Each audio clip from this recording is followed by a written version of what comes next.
अथ द्वितीयोऽध्यायः। दूसरा अध्याय सांख्य योग। पहले अध्याय में गीता में कहे हुए उपदेश की प्रस्तावना रूप दोनों सेनाओं के महारथियों की तथा शंखध्वनि पूर्व अर्जुन का रथ दोनों सेनाओं के बीच खड़ा रखने की बात कही गई।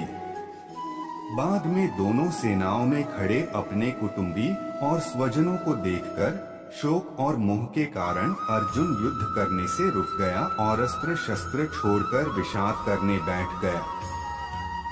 यह बात कहकर उस अध्याय की समाप्ति हुई। बाद में भगवान श्री कृष्ण ने उन्हें किस प्रकार फिर से युद्ध के लिए तैयार किया, यह सब बताना आवश्यक होने से संजय अर्जुन की स्थिति का वर्णन करते हुए दूसरा अध्याय प्रारंभ करता है। संजय उवाच तन तथा कृपयाविष्टम श्रुपूर्णाकुलेक्षणम् विषीदन्तमिदं वाक्यमुवाच मधुसूदनः। संजय बोले, उस प्रकार करुणा से व्याप्त और आंसुओं से पूर्ण तथा व्याकुल नेत्रों वाले शोकयुक्त उस अर्जुन के प्रति भगवान मधुसूदन ने ये वचन कहा। श्री भगवान उवाच कुतस्त्वा कश्मलमिदं विष्मे समुपस्थितम् अनार्यजुष्टमस्वर्ग्यं कीर्तिक्रमर्जुन क्लैब्यमास्मकमः पार्थ नैतत्त्वयुपपद्यते क्षुद्रं हृदय दौर्बल्यं त्यक्तवोत्तिष्ठ परन्तप। श्री भगवान बोले, हे अर्जुन, तुझे इस असमय में यह मोह किस हेतु से प्राप्त हुआ?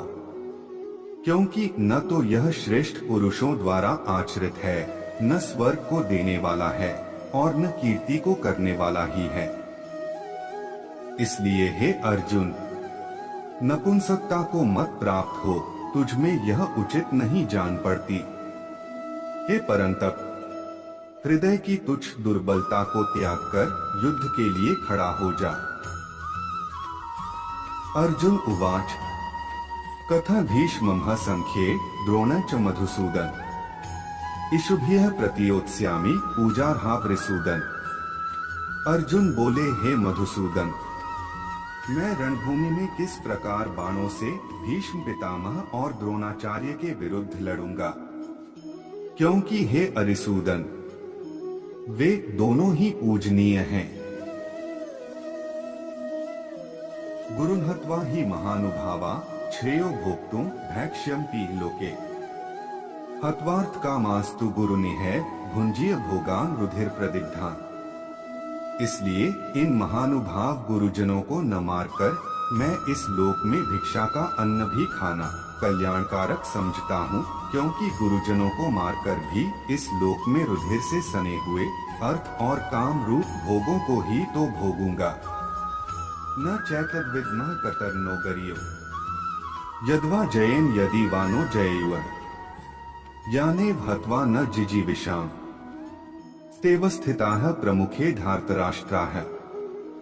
हम यह भी नहीं जानते कि हमारे लिए युद्ध करना और न करना इन दोनों में से कौन सा श्रेष्ठ है, अथवा यह भी नहीं जानते कि उन्हें हम जीतेंगे या हमको वे जीतेंगे, और जिनको मारकर हम जीना भी नहीं चाहते, वे ही हमारे आत्मीय धृतराष्ट्र के पुत्र हमारे मुकाबले में खड़े हैं। कार्पन्दोषोपहत स्वभावः पृच्छामि त्वा धर्म सम्मूढचेताः यच्छ्रेयः स्यान्निश्चितं ब्रूहि तन्मे शिष्यस्तेह शाधि मा त्वा प्रपन्नम्। इसलिए कायरतारूप दोष से उपहत हुए स्वभाव वाला तथा धर्म के विषय में मोहित हुआ मैं आपसे पूछता हूँ कि जो साधन निश्चित कल्याणकारक हो वह मेरे लिए कहिए, क्योंकि मैं आपका शिष्य हूँ। इसलिए आपके शरण आए हुए मुझको शिक्षा दीजिए।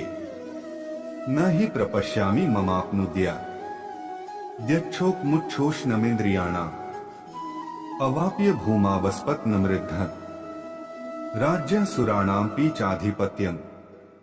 क्योंकि भूमि में निष्कंटक धन धान्य संपन्न राज्य को और देवताओं के स्वामित्व को प्राप्त होकर भी मैं उस उपाय को नहीं देखता हूँ जो मेरी इंद्रियों को सुखाने वाले शोक को दूर कर सके। संजय उवाच एवमुक्त्वा हृषिकेशं गुडाकेशः परन्तप न योत्स्य इति गोविंद मुक्तवा तूष्णी बभूव। संजय बोले, हे राजन, निद्रा को जीतने वाले अर्जुन अंतर्यामी श्री कृष्ण महाराज के प्रति इस प्रकार कहकर फिर श्री गोविंद भगवान से युद्ध नहीं करूंगा, यह स्पष्ट कहकर चुप हो गए। तमुवाच ऋषिकेशः प्रसन्ने भारत सेनयोरुभयोर्मध्ये विषीदन्तमिदं वचः। हे भरतवंशी धृतराष्ट्र, अंतर्यामी श्री कृष्ण महाराज ने दोनों सेनाओं के बीच में शोक करते हुए उस अर्जुन को हंसते हुए से यह वचन बोले। श्री भगवान उवाच, अशोच्यानं वशोचस्त्वं प्रज्ञावादाश्च भाष्ये गतासून गतासूश्च नानुशोचन्ति पंडिताः।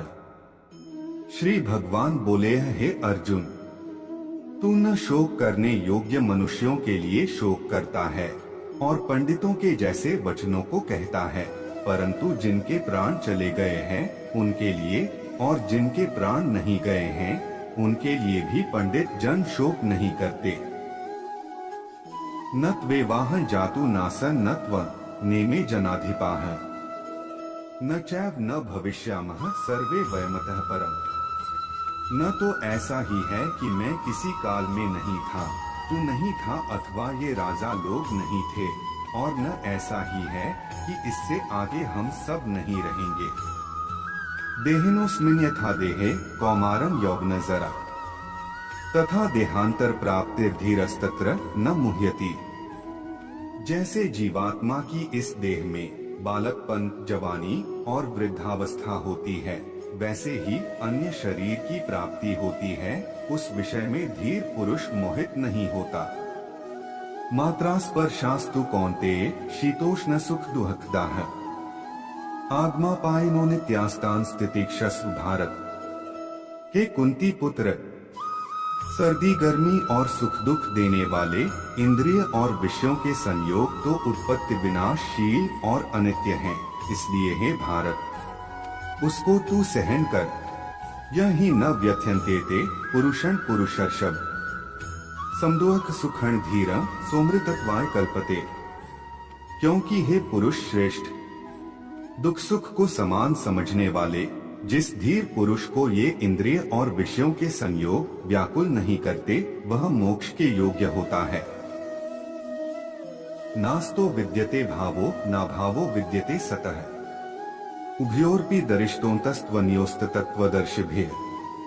असत वस्तु की सत्ता नहीं है और सत का अभाव नहीं है। इस प्रकार तत्वज्ञानी पुरुषों द्वारा इन दोनों का ही तत्व देखा गया है। अविनाशी तो तद्विद्धि येन सर्वमिदं ततम् विनाशं व्ययस्यास्य न कश्चित् कर्तुमर्हति। नाश रहित तो तू उसको जान जिससे यह संपूर्ण जगत दृश्य वर्ग व्याप्त है। इस अविनाशी का विनाश करने में भी कोई समर्थ नहीं है।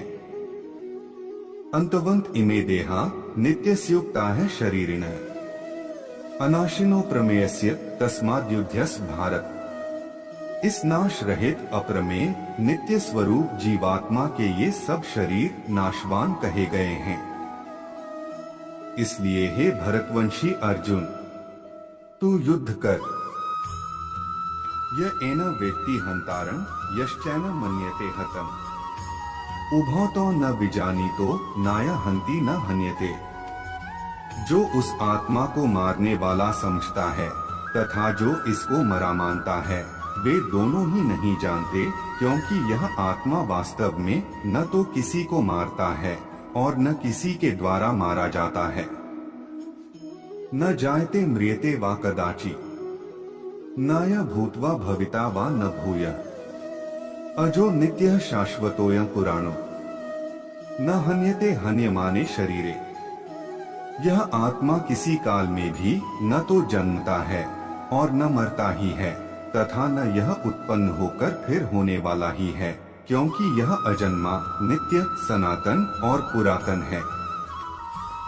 शरीर के मारे जाने पर भी यह नहीं मारा जाता है। वेदा विनाशिन नित्यं य एनं व्ययम् कथन स पुरुषः पार्थकं घात्यति हन्ति कम। हे पृथा पुत्र अर्जुन, जो पुरुष इस आत्मा को नाश रहित, नित्य, अजन्मा और अव्यय जानता है, वह पुरुष कैसे किसको मरवाता है और कैसे किसको मारता है। वासांसि जीर्णानि यथा विहाय नवानि गृह्णाति नरो प्राणी तथा शरीराणि विहाय जीर्णा न्यन्यानि संयाति नवानि देहि। जैसे मनुष्य पुराने वस्त्रों को त्याग कर दूसरे नए वस्त्रों को ग्रहण करता है, वैसे ही जीवात्मा पुराने शरीरों को त्याग कर दूसरे नए शरीरों को प्राप्त होता है। नैन छिदन्ति शस्त्राणि नैन दहति पावकः न चैन क्लेयन्त्यापो न शोष्यति मारुतः। इस आत्मा को शस्त्र काट नहीं सकते, इसको आग जला नहीं सकती, इसको जल गला नहीं सकता और वायु सुखा नहीं सकती। अच्छेद्योयम दाह्योयम क्लेद्यो शोष्य एव च नित्यः सर्वगतः स्थाणुर्चलोयं सनातनः। क्योंकि यह आत्मा अच्छेद्य है, यह आत्मा अदाह्य, अक्लेद्य और निःसंदेह अशोष्य है तथा यह आत्मा नित्य, सर्वव्यापी, अचल स्थिर रहने वाला और सनातन है। अव्यक्तोयम चिंतयोयम विकार्योयम उच्यते तस्मादेव विदित्वैनं नानुशोचितुमर्हसि। यह आत्मा अव्यक्त है, यह आत्मा अचिंत्य है और यह आत्मा विकार रहित कहा जाता है। इससे हे अर्जुन, इस आत्मा को उपर्युक्त प्रकार से जानकर तू शोक करने के योग्य नहीं है, अर्थात तुझे शोक करना उचित नहीं है। अथ चैनम नित्य जातम नित्य वा मन्यसे मृतम तथापि त्वं महाबाहो नैव शोचितुमर्हसि। किंतु यदि तू इस आत्मा को सदा जन्मने वाला तथा सदा मरने वाला मानता है तो भी है महाबाहो, तू इस प्रकार शोक करने को योग्य नहीं है। जातस्य हि ध्रुवो मृत्युर्ध्रुवं जन्म मृतस्य च तस्मात् परिहार्यर्थे न त्वं शोचितुमर्हसि। क्योंकि इस मान्यता के अनुसार जन्मे हुए की मृत्यु निश्चित है और मरे हुए का जन्म निश्चित है। इससे भी इस बिना उपाय वाले विषम में तू शोक करने के योग्य नहीं है। अव्यक्तादीनि भूतानि व्यक्त मध्यानि भारत अव्यक्त निधनान्येव तत्र का परिदेवना। हे अर्जुन, संपूर्ण प्राणी जन्म से पहले अप्रकट थे और मरने के बाद भी अप्रकट हो जाने वाले हैं, केवल बीच में ही प्रकट होते हैं। फिर ऐसी स्थिति में क्या शोक करना है। आश्चर्यवत् पश्यति कश्चिदेन माश्चर्यवद् वदति तथैव चान्यः आश्चर्यवत् चैन्मन्यः शृणोति श्रुत्वाप्येन वेद न चैव कश्चित्।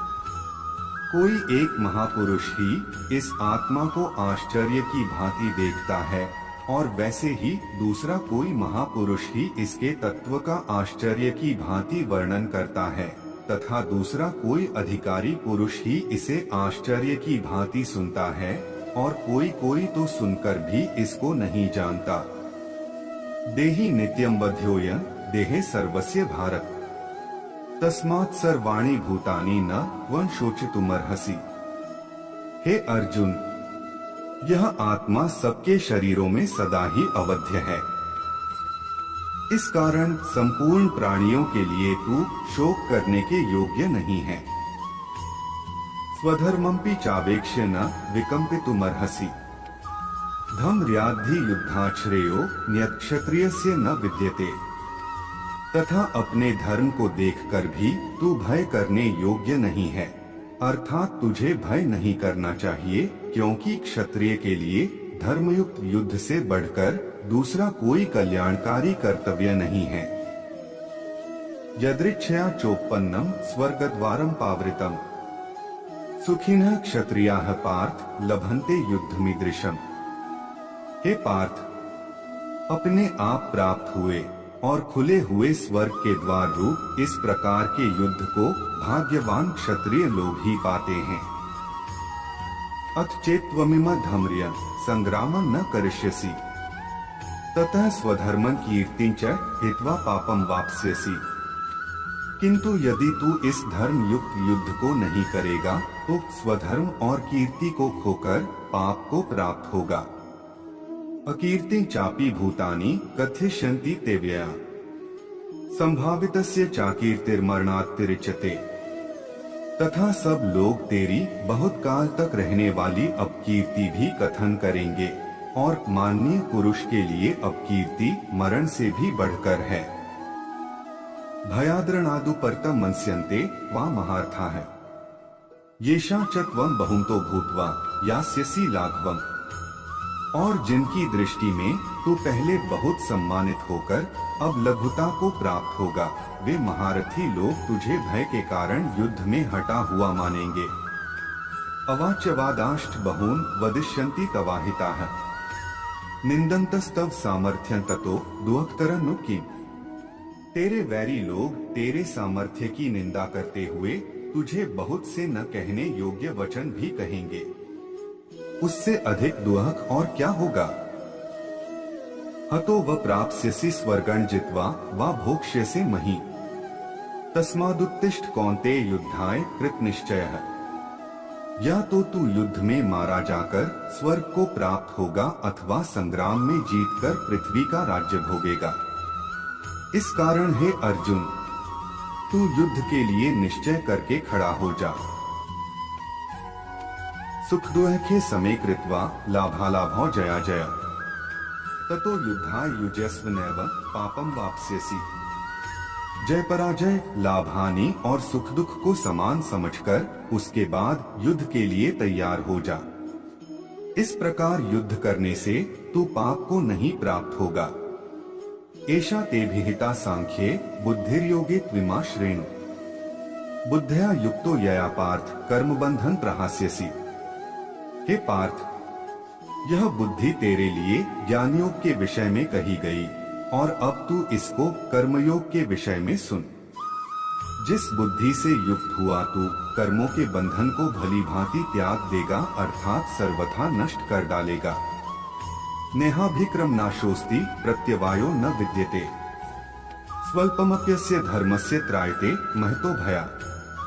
इस कर्मयोग में आरंभ का अर्थात बीज का नाश नहीं है और उल्टा फल रूप दोष भी नहीं है, बल्कि इस कर्मयोग रूप धर्म का थोड़ा सा भी साधन जन्म मृत्यु रूप महान भय से रक्षा कर लेता है। व्यवसायात्मिका बुद्धिरेके कुरुनंदन बहुशाखा ह्यनंताश्च बुद्धयो व्यवसायिना। हे अर्जुन, इस कर्मयोग में निश्चयात्मिका बुद्धि एक ही होती है, किंतु अस्थिर विचार वाले विवेकहीन सकाम मनुष्यों की बुद्धियां निश्चय ही बहुत भेदों वाली और अनंत होती हैं।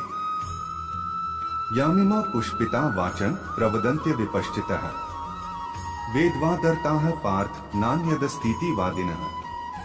कामात्मानः स्वर्गप्रा जन्म कर्म फलप्रदा क्रिया विशेष बहुला भोगैश्वर्यक्ति प्रति भोगैश्वर्य प्रसक्ताना तया पहृच्चेत्सा।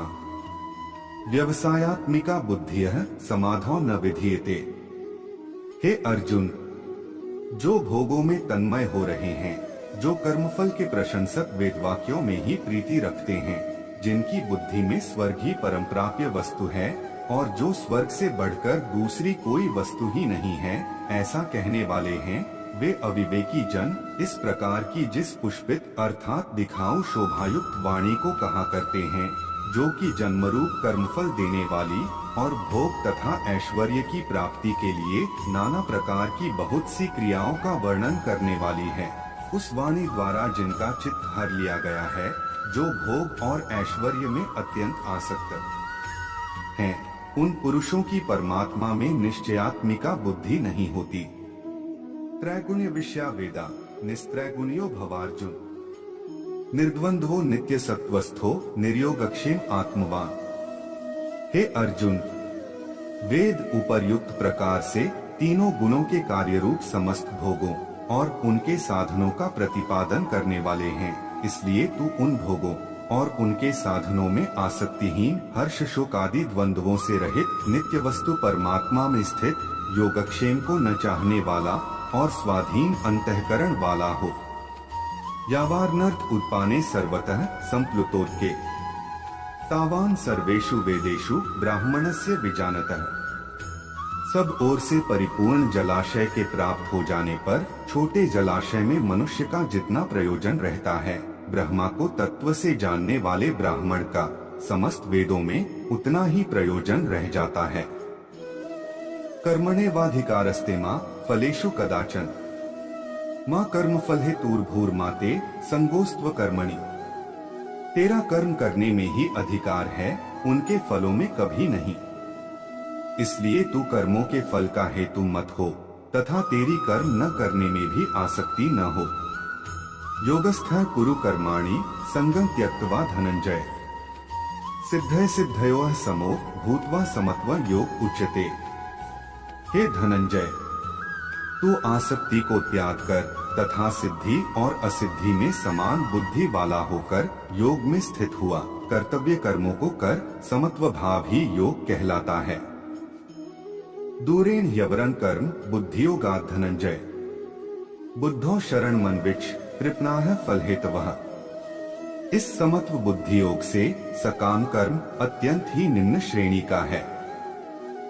इसलिए हे धनंजय, तू समबुद्धि में ही रक्षा का उपाय ढूंढ, अर्थात बुद्धि योग का ही आश्रय ग्रहण कर, क्योंकि फल के हेतु बनने वाले अत्यंत दीन हैं। बुद्धियुक्तो जहाति उभे सुकृत दुष्कृते तस्माद्योगा युज्यस्व योगः कर्मसु कौशलम। संबुद्धियुक्त पुरुष पुण्य और पाप दोनों को इसी लोक में त्याग देता है, अर्थात उनसे मुक्त हो जाता है। इससे तू समत्वरूप योग में लग जा। यह समत्वरूप योग ही कर्मों में कुशलता है, अर्थात कर्म बंधन से छूटने का उपाय है। कर्मजं बुद्धियुक्ता ही फलं त्यक्त्वा मनीषिणः जन्म बंध विनिर्मुक्ताः पदं गच्छन्ति नामयम्। क्योंकि संबुद्धि से युक्त ज्ञानी जन कर्मों से उत्पन्न होने वाले फल को त्याग कर जन्मरूप बंधन से मुक्त हो निर्विकार परम पद को प्राप्त हो जाते हैं। यदा ते मोहकलिलं बुद्धिर्व्यतितृष्यति तदा गंतासि निर्वेदं श्रोतव्यस्य श्रुतस्य च। जिस काल में तेरी बुद्धि मोह रूप दलदल को भली भांति पार कर जाएगी, उस समय तू सुने हुए और सुनने में आने वाले इस लोक और परलोक संबंधी सभी भोगों से वैराग्य को प्राप्त हो जाएगा। श्रुति विप्रतिपन्ना ते यदा स्थास्यति निश्चला समाधावचला बुद्धिस्तदा योगम वाप्स्यसि। भांति भांति के वचनों को सुनने से विचलित हुई तेरी बुद्धि जब परमात्मा में अचल और स्थिर ठहर जाएगी, तब तू योग को प्राप्त हो जाएगा, अर्थात तेरा परमात्मा से नित्य संयोग हो जाएगा। अर्जुन उवाच स्थितप्रज्ञस्य का भाषा समाधिस्थस्य केशव स्थितधियः किं प्रभाषेत किमासीत व्रजेत किं। अर्जुन बोले, हे केशव, समाधि में स्थित परमात्मा को प्राप्त हुए स्थिर बुद्धि पुरुष का क्या लक्षण है? वह स्थिर बुद्धि पुरुष कैसे बोलता है, कैसे बैठता है और कैसे चलता है? श्री भगवानुवाच प्रजहाति यदा कामान सर्वान् पार्थ मनोक्तान् आत्मन्येवात्मना तुष्टः स्थितप्रज्ञस्तदोच्यते। श्री भगवान बोले, हे अर्जुन, जिस काल में यह पुरुष मन में स्थित संपूर्ण कामनाओं को भली भांति त्याग देता है और आत्मा से आत्मा में ही संतुष्ट रहता है, उस काल में वह स्थित प्रज्ञ कहा जाता है। दुखेष्वनुद्विग्नमनाः सुखेषु विक्तस्पृहः वीतराग भय क्रोधः स्थितधीर्मुनिरुच्यते। दुखों की प्राप्ति होने पर जिसके मन पर उद्वेग नहीं होता, सुखों की प्राप्ति में जो सर्वथा निःस्पृह है तथा जिसके राग भय और क्रोध नष्ट हो गए हैं, ऐसा मुनि स्थिर बुद्धि कहा जाता है।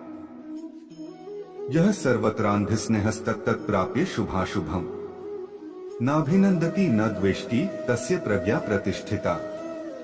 जो पुरुष सर्वत्र स्नेह रहित हुआ, उस शुभ या अशुभ वस्तु को प्राप्त होकर न प्रसन्न होता है और न द्वेष करता है, उसकी बुद्धि स्थिर है। यदा संहर्ते चायं कूर्मोऽग्निः सर्वशः इंद्रियाणीन्द्रियार्थेभ्यस्तस्य प्रज्ञा प्रतिष्ठिता।